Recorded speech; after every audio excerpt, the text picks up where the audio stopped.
Lorsque vous souscrivez une assurance décès, vous devez toujours désigner un ou plusieurs bénéficiaires. Ce sont les bénéficiaires désignés qui percevront le capital en cas de décès de l'assuré. La clause bénéficiaire joue donc un rôle crucial et doit faire l'objet d'une attention particulière afin d'éviter toute discussion ultérieure. Vous pouvez désigner un seul bénéficiaire qui recueillera l'intégralité du capital ou plusieurs bénéficiaires qui se le partageront en parts égales ou différentes, en fonction de ce que vous aurez décidé.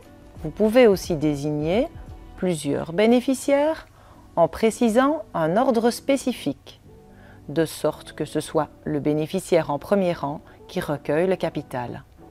En cas de décès de celui-ci, le capital reviendra au bénéficiaire en second rang et ainsi de suite. On les appelle les bénéficiaires suppléants. Vous pouvez désigner le bénéficiaire de manière générale.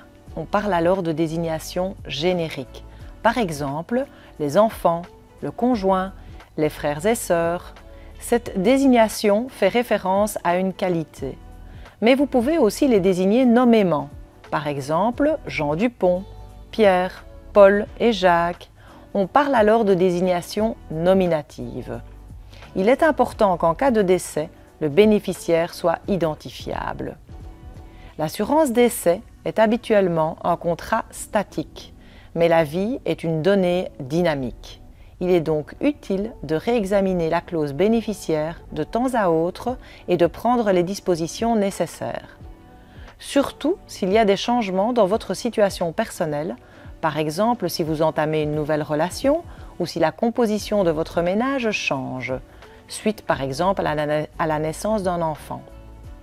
Actualisez régulièrement votre clause bénéficiaire pour épargner à vos héritiers de désagréables surprises à votre décès.